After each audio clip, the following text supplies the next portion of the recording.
अनंत टीदे refresh हमी। मुंबई ही मराठी माणसाची आहे, मात्र याच मुंबईसह महाराष्ट्रात भाजपने गुजराती आणि उत्तर भारतीयांची संघटना स्थापन केल्याचा आरोप आमदार वैभव नाईक यांनी केला आहे। ते मालवण येथील कार्यकर्ता मेळाव्यात बोलत होते।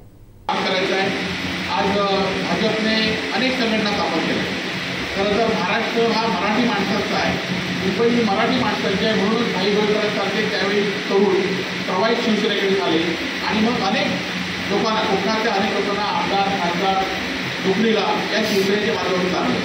आज मुंबईची परिस्थिती काय आहे की भारतीय जनता पार्टीमध्ये अनेक लोक जे उत्तर भारतीय आहेत, गुजराती आहेत। आज किरीट सोमय्या असून देत, रवी राणा असून देत, हे आमचे मुंबईचे बिल्डर मोठे आहेत, लोढा बिल्डर असून हे सगळी मंडळी परप्रांतीय आहेत। एवढंच नाही, आज सिंधुदुर्ग जिल्ह्यामध्ये सुद्धा परप्रांतीयांचा खेळ भाजपने स्थापन केला। हे कोण परप्रांतीय?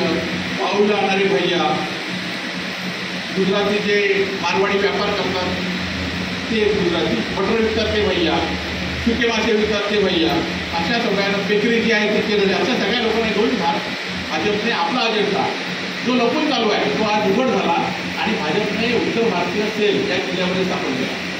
कोकणातल्या ताज्या घडामोडी आणि लाईव्ह अपडेट्ससाठी फॉलो करा कोकणचं नंबर 1 महा चॅनल कोकण 7 लाईव्हचं फेसबुक पेज।